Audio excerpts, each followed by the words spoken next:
And I think it was Bloomingdale's where I used to buy my underwear once a year. The sales guy came over to me and said, like, are you confused yet? And it was a really confusing, terrible experience. It's not a zero-sum game. Yeah. The world, is not sitting around waiting for the next clothing brand to launch. I believe that the next wave of these iconic brands be run by teams far leaner than I ever imagined possible. I think that that's true. Letting go of control. Like, you don't really have control over your customer. The one thing you have control over is making sure everything they buy from you that they love. Right. And that when you show up in the world, you do it in an authentic and credible way. You have to be committed to, building the muscle and being really disciplined.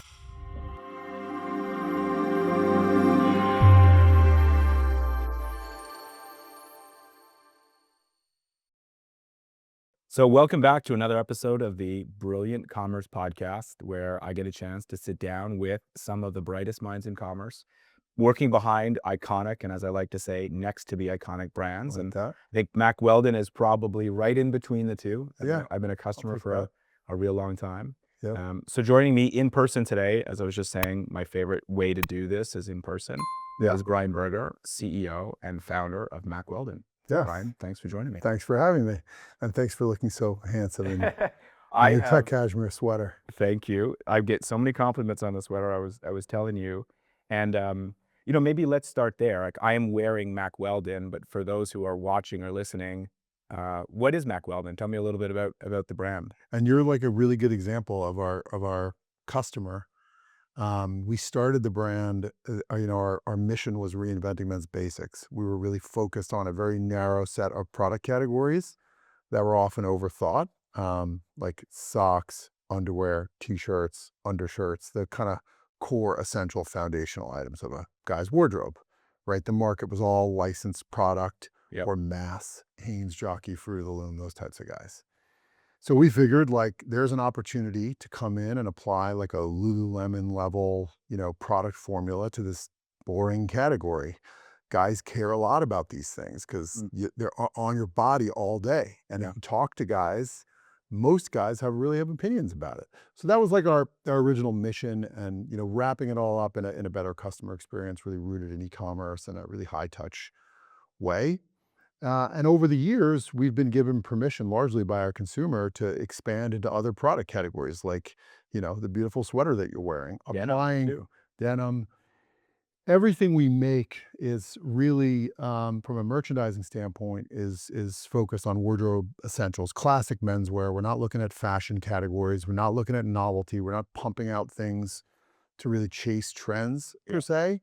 It's really about those foundational pieces and really applying like a very rigorous product formula to it. So for example, the sweater that you're wearing is cashmere, but it's blended with a little bit of Lycra, and the entire inside is lined with Cool Max cotton. So you can wear a sweater like that without a shirt underneath it, and it feels really great on your skin. Comfort is like sort of the punchline for everything that we do.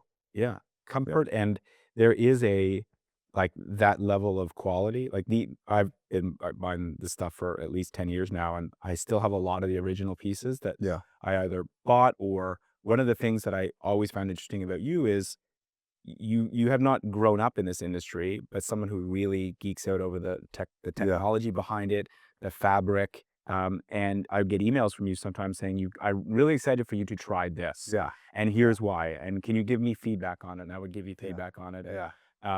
How did you find your way into this? Like, you clearly care about it. It wasn't an accident, but my background is consumer tech. Okay. I grew up in early internet, tech media businesses, really business models that were rooted in, advertising and sponsorship around content, right? And distributed through the internet.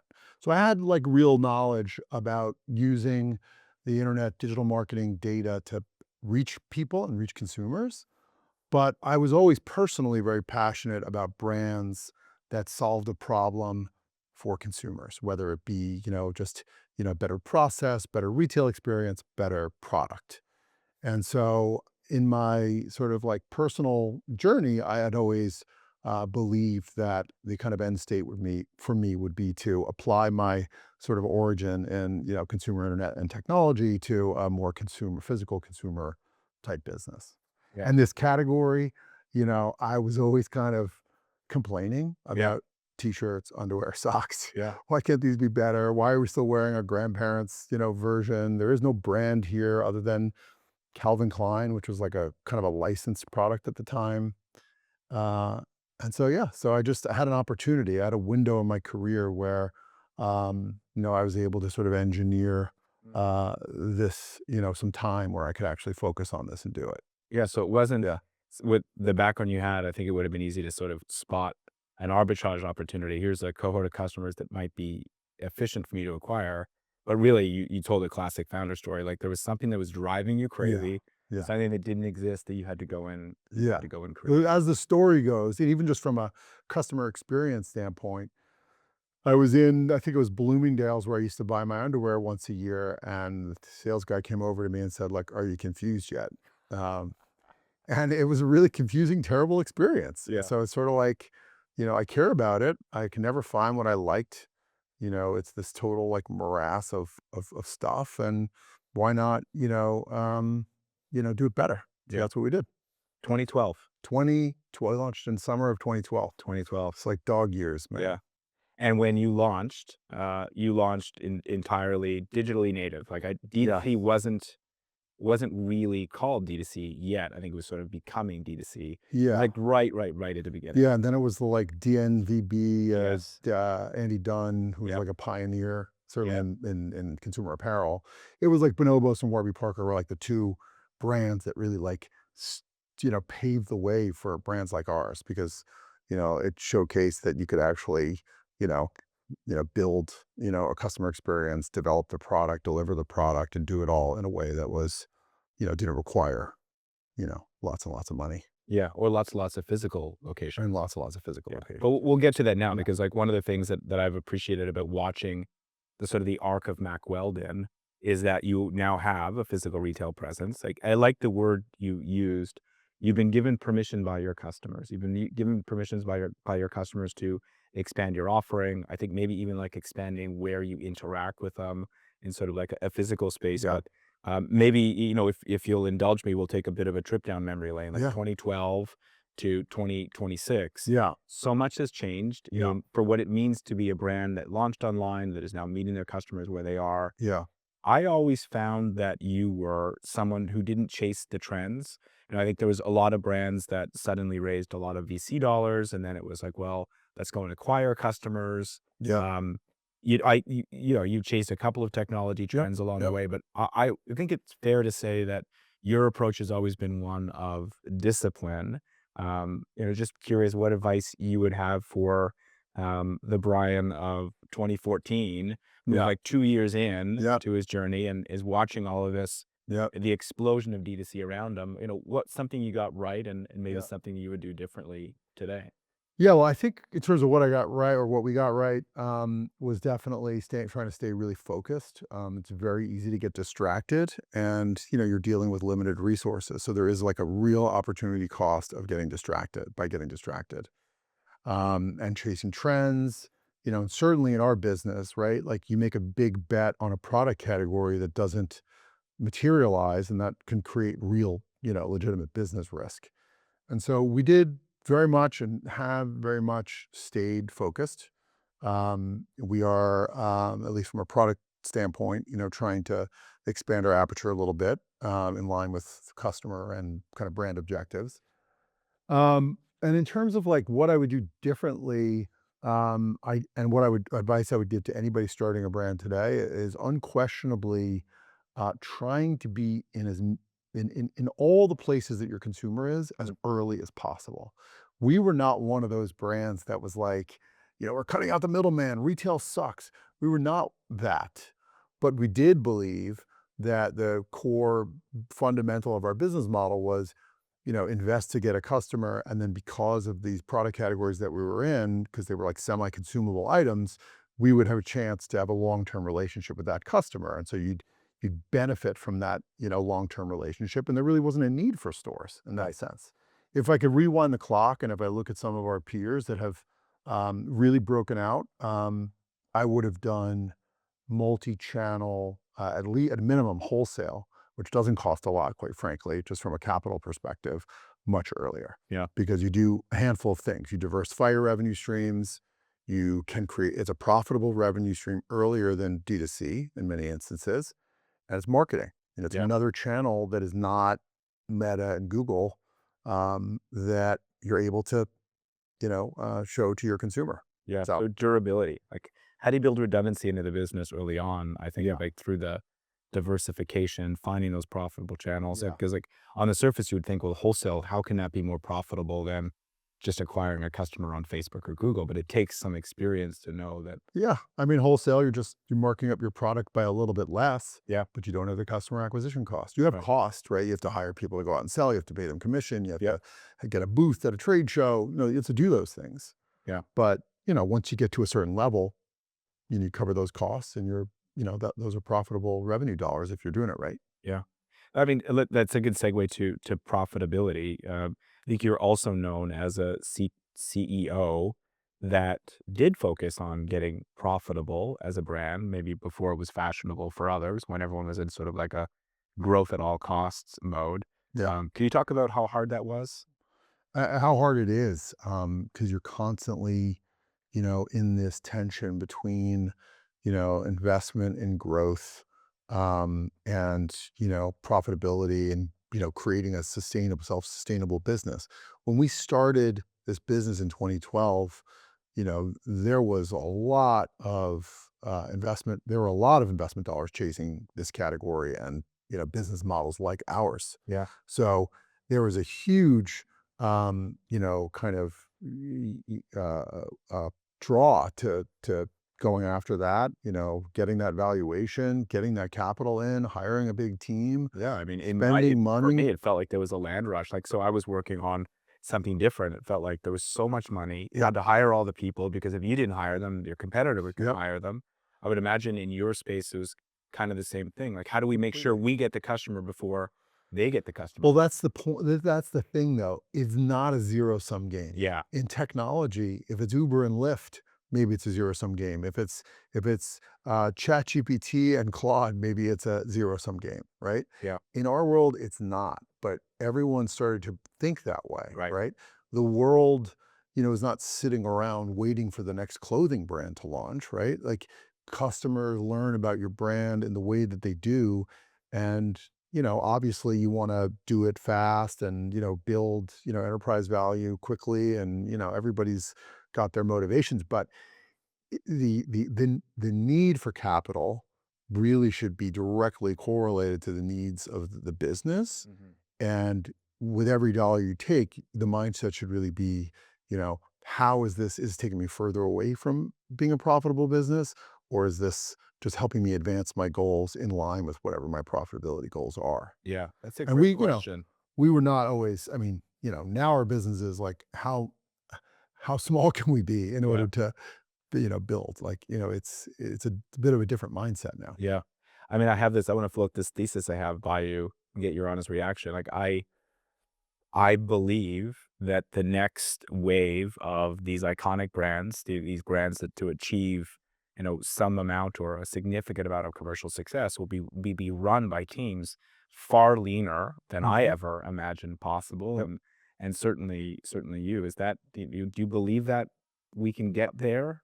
I think that that's true. I mean, I just, when you really think about, what, employees, what are the critical needs of the business, or for business like ours, they're not, and they've gotten a lot less complicated. For example, when we started, we were on a tech e-commerce platform that required engineers Yeah. and product development people. Yeah. Now we have Shopify and an agency and Yeah. like one or two people inside, like, QBing things, right?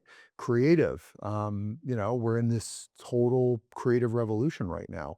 What will be acceptable, what, AI based creative will be acceptable, and what will need to continue to still be unique, right? There's still going to be a need for unique creative. We can't have all this, kind of Slop. sanitized, Yeah.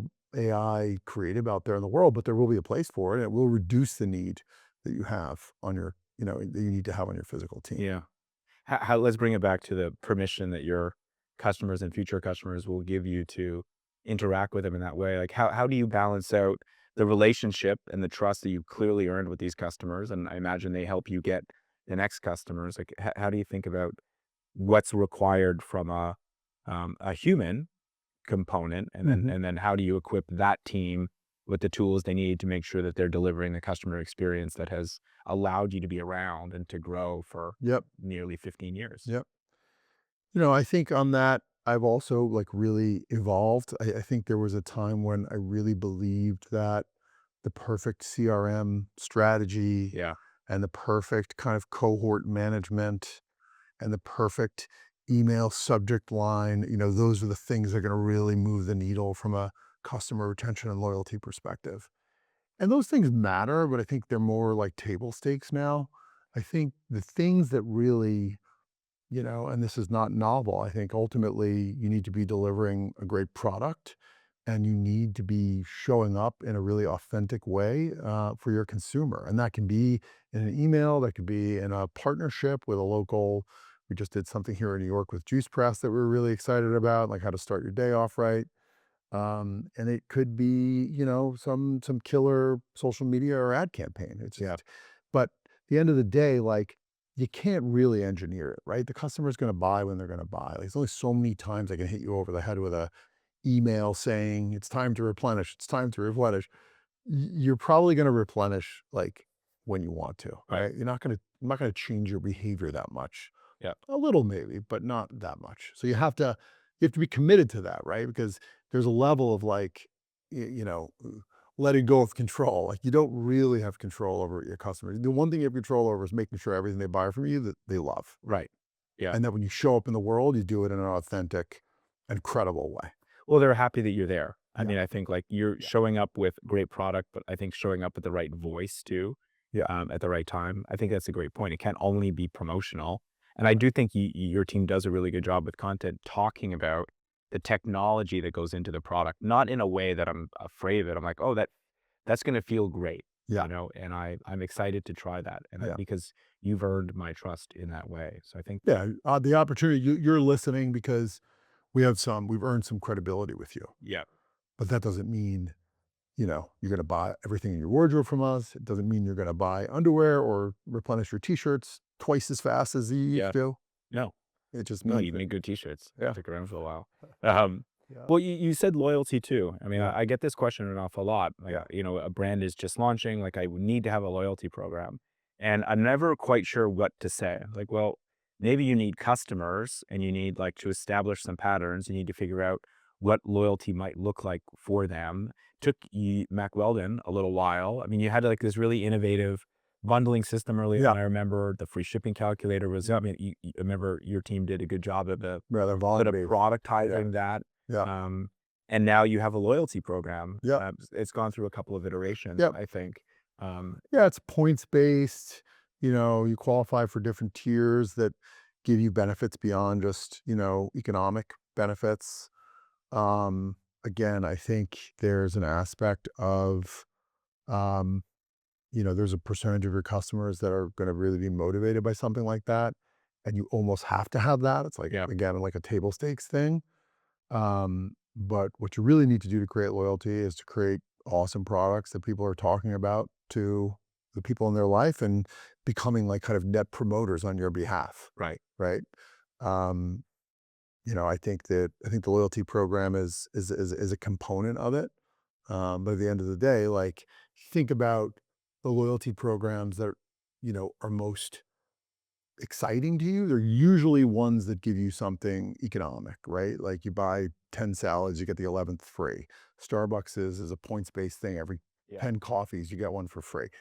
So yeah, you're psyched about that, but you wouldn't be achieving loyalty with those brands if their product sucked. right.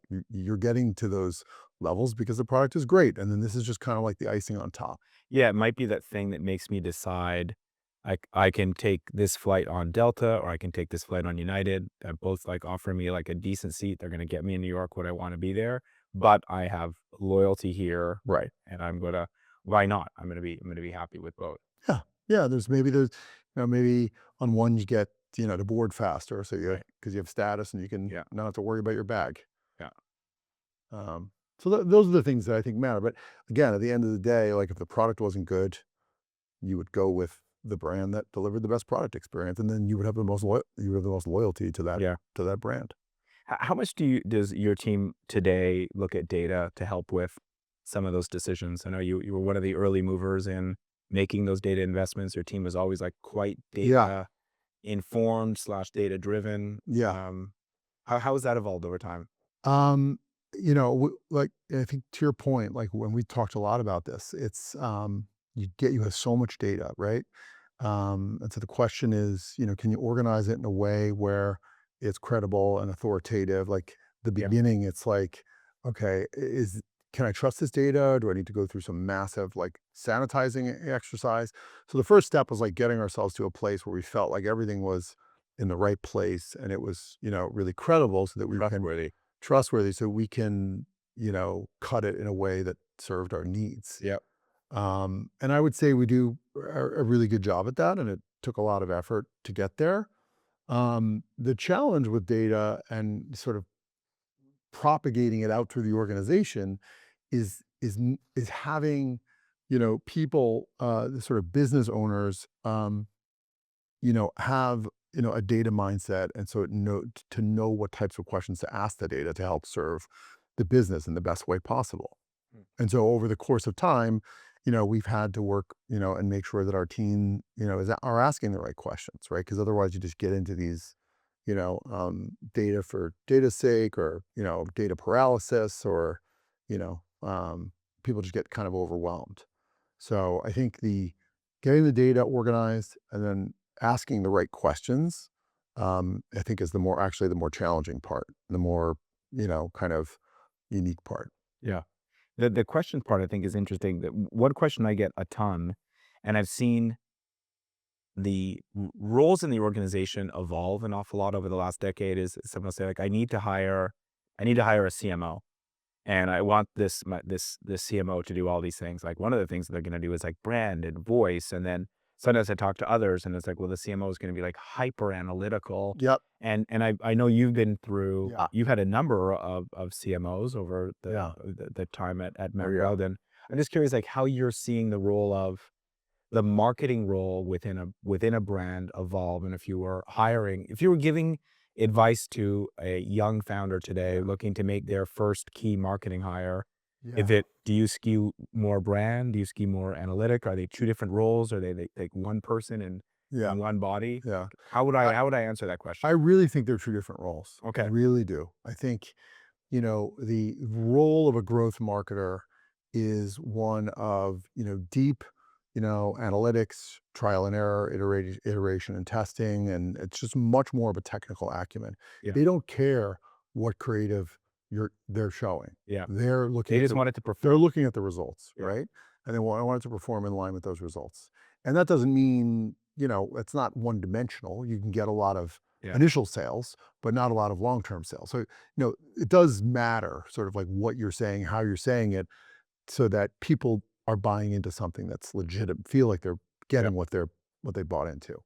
But at the end of the day, those folks, the skill set, the thing that you want from them is completely different than what you want from a pure sort of brand person, which, needs to think about, voice and tone and, imagery and design and aesthetic and, um, kind of how you're showing up in the world.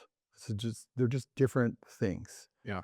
And I think it's important that if you're actually talking about a CMO, the best CMOs understand both really well, right? Because that's like sort of the ivory tower top job. Yeah.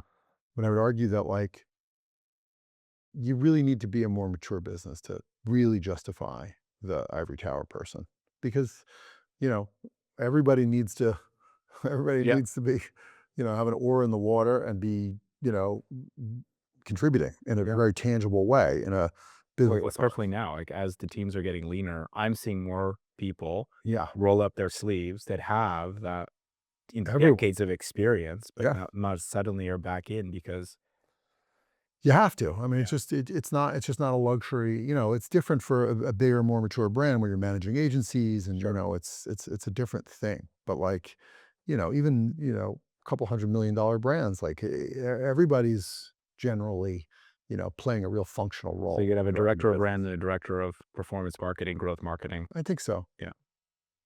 And it could be a more senior title, but like, one group is, and that's the other thing. One group has to sort of like justify their budget, right? Like in Yeah. terms of this is what we need in order to meet the deliverables that we have. And it's harder for them to sort of like um, specifically track their ROI with respect to what they're spending, whereas the growth team, they're just like effectively dynamic media Yeah. buyers, right? Yeah. So one thing those growth teams need to think about today is buying media on this new emerging channel. Maybe you've heard of it, agentic commerce. Yes.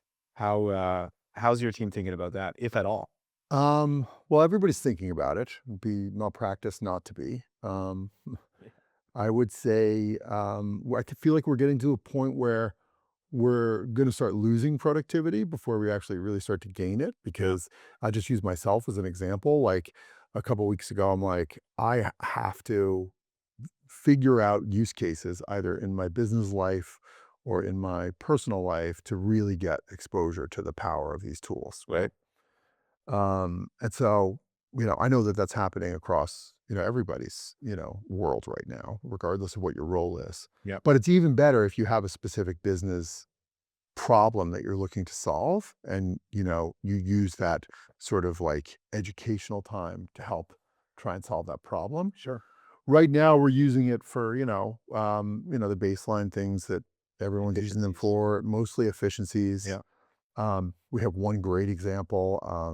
We recently had to move warehouses, and um, there was a situation where we were going to need to be transferring inventory from one place to another in a relatively dynamic way. Yeah. And Charlie, who's our CFO and COO, and who's an absolute, you know, um, superhero, he like over the weekend developed this app that enabled him to take a process that he personally would have had to really micromanage Yeah. to one where he is able to have somebody on his team manage it, and he plays more of like an oversight role Yeah. because he built this really dynamic tool to solve a very specific business problem that we have. Like that's really where I think the power is. Yeah. Um, and then certainly on things that all businesses like ours do that will be more productized, like creative development. Yeah. Like it's not quite there yet for consumer apparel, consumer CPG, physical product businesses, Yeah. that don't require models, like physical models. It's really amazing for. You can change backgrounds, you can Sure. change, lighting and things like that. Clothing on a model and situation still is, it's almost there, but Mm. it's not quite there yet. And I don't know that we, like that. Then you get into the like, where's the line between unique? This is our brand. This is our proprietary creative juice, and this is like generic, just for the catalog. Yeah. So we're Yeah. not quite there yet. No, but I love that because I say agentic, you immediately go to AI, and I think the two terms are conflated an awful lot. Um, I and it's interesting to hear how the team is already experimenting with tools behind the scenes. How can The agentic just means it's pushed out, right? It's not well, like centralized. agentic is the concept of like agents doing things on your behalf, Right. and like agents that are get their intelligence through AI. Yeah. But But in a there, more distributed fashion versus a centralized yeah, fashion. Like you're yeah. not using one of the big models. It's like, Well, I'm sure Charlie used a large frontier yeah, model to help build yeah, what he built. yeah, I guess I'm curious to get your point of view is in the last couple of months, there's just been so much buzz and hype around investments that are going into agent-based shopping. So mhm, OpenAI had the big announcement, mhm, Stripe has been investing in it, Google's been mhm, investing in it. And when I talk to brands or I talk to growth marketers, and I try to gauge their excitement about their products showing up yep, within OpenAI, yep, within ChatGPT, and then your customer being able to make a direct purchase right from within there, yep, even though in recent weeks they've retreated back from yep, that. Like, we're not yep, sure we're going to get there. yep. What I hear mostly is that it's just another channel to manage in some ways. Like we have to think about our content almost in a way that feels like it did 15 years ago with SEO. Yeah. We're looking for that relevancy. But if I'm suddenly looking for a really comfortable cashmere sweater that I can wear without a t-shirt underneath, Yeah, instead of opening up Google, I might ask Claude to for find sure. me that. So I'm just, is your team thinking about this now? Does this become an important channel for you? Or like a lot of, you think you've got a good track record of not necessarily chasing trends? Like, how are you balancing this out? Yeah, I don't think that we're like over torquing on it, but we absolutely see the potential because of our own behavior, right? We're all, starting to like bifurcate how we think about like what we used to just go to Google search for Yeah. versus what we're actually using, Claude or ChatGPT for, Right. Or um, Gemini or or anything. Gemini. Um, and so, yeah, so, I would say we're gonna be with the pack on it. But we're not like, losing our minds yet. Is the team monitoring any traffic that's coming Yeah, from some of yeah, these agents? yeah. Anything that's surprising you so far? It's surprising that there's, A lot of traffic. yeah, Yeah. yeah, yeah. And it's also really exciting when, somebody goes and types in, what are the best men's boxer briefs? I'm like, we're on the list.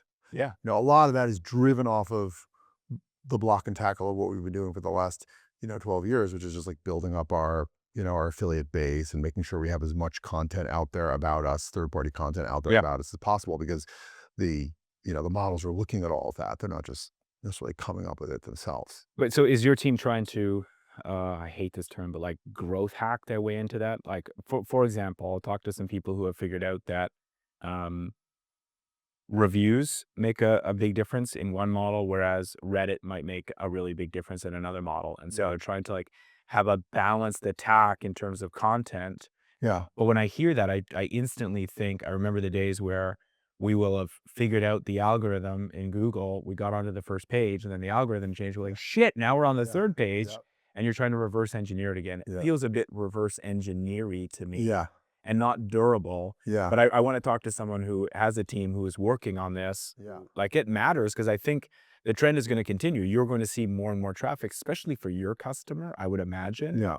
coming from agent-based search over the traditional search and just like, Yeah. yeah, what advice are you giving your team now? Or what are you looking at that I you're mean, sort of like surprised and terrified by? we're still, and I don't know, maybe we're not at the forefront on this, but we're still heavily driving like the affiliate side of our business and just making sure there's as much, legitimate third party content out there about us Yeah. because I think our understanding is that, Relevance. relevancy matters and, that's how the models get their intelligence by Yeah. looking out at the world and making a judgment based on what's there. So right now that's in terms of like where the effort is. I mean, that's really where the effort is. And then obviously, there's things that we're, doing to the site to make sure we're, Sure. you know, um, The things you've always done I though, which heard is, the AEO is like a new term and I know. there's all these this new terminology, which is great for us because, we like that Right. as tech people, we Yeah. need the acronyms, I know. those words that, I still haven't been able to figure out exactly what the difference is. I mean, if you're building a site that is yeah, easily accessible, yeah. And then it, the same things matter, right? the It's same things matter. the same, like, and you know this better than anyone, which is like all the things you would do to search engine optimize your site, you Yeah. are the same that you would be Yeah. for, I want to make it as easy for customers to find as possible, yeah, as friction free as possible. yeah, And so if we think about these agents as, they're not super smart yet in terms of their capabilities of navigation. yeah, They're incredibly powerful when it comes to reasoning. So yeah. I mean, if your checkout works and your site, if it's easy for me to understand why the product is great, Mhm. then I give the agents an awful lot of Mhm. leeway to be able to figure that out too. Yep, yep, It makes me feel somewhat uncomfortable when I hear about some of the engineering tricks, like we're publishing shadow pages again that are just for the agents and you can't really find yeah, content and it's yeah, just what they want. Like that to me doesn't feel like yeah, we're doing the thing to get closer to our customer, to be relevant for our yeah. customer. That's I would that's like right. to believe if I do that, Yeah, then I'm going to perform really well. yeah. But maybe I'm What too one thing naive. I heard that was interesting the other day. We're not doing it yet, but one thing that is interesting, I think, just from the standpoint of, AEO, but also for, improving the customer journey and conversion rates and making your, Growth marketing spend more efficient is the ability to more rapidly and dynamically produce landing pages that relate to specific customer personas, Yeah. like, in a much more real-time manner than you Yeah. historically were able to do that. Again, we're not doing that yet, but, there were some brands that were talking about experimentation there that, the results were pretty compelling. Yeah, that makes sense. That Yeah. makes sense to me. It's almost like the next frontier of personalization, which is just another trend that we saw maybe 10 years ago where you needed to personalize. And it never really, for me, unless you had a product catalog of like a million SKUs, like sure, like personalization, Yeah. the sort of like the hyper personalization. I never saw Yeah. like strong ROI on that. Yeah, because we can create a landing page for a particular product, right? That we think best is most likely to convert the highest Yeah, percentage of customers off of that particular ad, right? But like, it's not a one size fits all customer. You sure. could have a woman buying for a man or a 55-year-old, affluent guy. And we, Yeah. like, I mean, so the personas of the people are different, right? The data exists. Yeah. So what if you could tweak the experience that those customers were having on that landing Yeah. page to better reflect who they are? I like this. I like persona-based marketing. I think there's something that is not fully creepy, but something like, something about me and the experience is really good. Yeah, You know what ad resonated with me, right. so you can sort of bucket me into one of your 4, 5, 6, 10 personas, Yep. and you can tailor it that way. And then, yeah, I think that's where this technology to be able to very quickly spin up these landing pages is sort of interesting. Yep. But it's a way to deliver what you think is a Yeah. better experience to the person given some amount of data you've been able to Right. It accumulate. reminded me of the Claude Super Bowl ads, which I just thought were like Oh, the man. best Yes. things I've ever seen. They Yeah. were just so clever, Some super so cool ones. straightforward, but Yeah. But yeah, I mean, that's yeah. that's kind of a future I wanna live There is a point at which it becomes like creepy, creepy. Yeah. right? It's like I'm giving you advice about your mental health, and now I'm talking to you about I'm Wellbutrin. serving you ads. Yeah. Yeah. Yeah. Is there a future where Mack Weldon advertises on Oh, the Super Bowl? ChatGPT? On the Super Bowl? Yeah, where do I see Well, my that next was my favorite, like, after both of our investment round, our large investment rounds with, private equity, I would say, "Oh, thanks so much. We're so excited. We just booked the Super Bowl." Listen, there's a time and a place for it. Yeah, Not for us, right? Not in the near term for us, but not long term. a lot of eyeballs, Yeah. a lot of chatter. Yeah.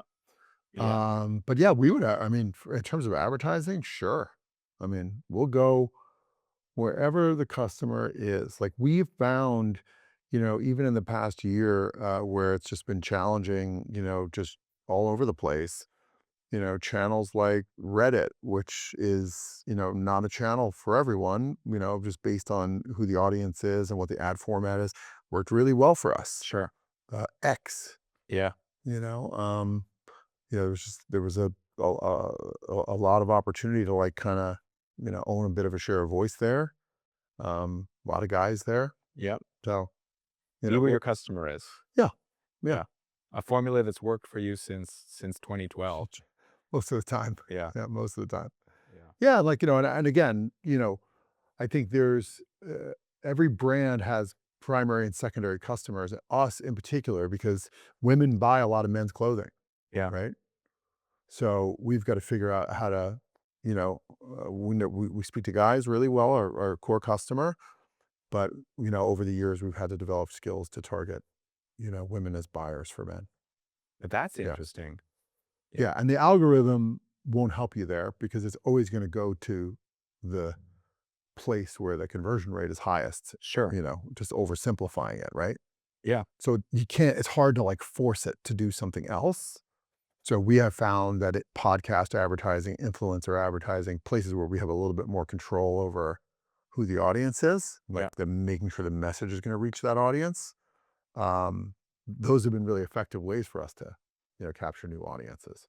But purely algorithm driven marketing, it's sometimes it's pretty hard to, like, get away from your, most likely customer to start educating and bringing in, a secondary. customer. Yeah. So there are no shortcuts. I mean, you haven't found them. You haven't found them yet. If you know any, just let me know. Yeah. No, You know, there's I don't expect to uncover any. anything that's good gets oversaturated, well, from a marketing standpoint. If it's working, instantaneously everybody's there, Right. then it becomes inefficient. So you really just have to be committed to, building the muscle and being really disciplined. I've had a chance now to sit down with probably like 30 people in a chair that looks just like that and just talk about this. And it's some of the most honest thing that they've said is like, there is no shortcut. There is no, like, if there's arbitrage, it's there for a minute, but Yeah. it's so efficient, it's gone. Yeah. And there isn't such thing as an overnight success for a brand, not for a brand that has this connection with their customer. Like, you've been doing this now for nearly 15 years. I hope you're doing it for the next 15 years because I love the clothes, but it's just, it's back to what it's always been. Like, Yeah. know where your customer Yep. is, show up the right way, create great products, Yep. and then just have the durability and the resilience to keep doing it. Yeah, and in many ways, we started out as kind of an innovative, business model driven, brand, but we're operating, and all of our peers are as well, which we're all operating more like traditional, consumer apparel brands. We're digital first, in that, like, we come at everything with a digital e-commerce, own the customer relationship perspective. Yeah. But we're going to trade shows. We're trying to sell at Nordstrom's. Yeah. We're, hiring salespeople to go and sell in specialty stores in, all the regions of the country that we care where our customers are. And like that kind of thing has been done forever, right? Yeah. So you really have to be doing all those things. The more things change, that's it. Yeah. Like, the more they stay the same. Yeah. All right. I think that's a great place for us to wrap up. Yeah. Brian, thank you for finally saying yes. I think the first time I asked. This was a lot of fun. I loved it, man. Thank you so much. We'll do it again This is great. Absolutely. All right. All right.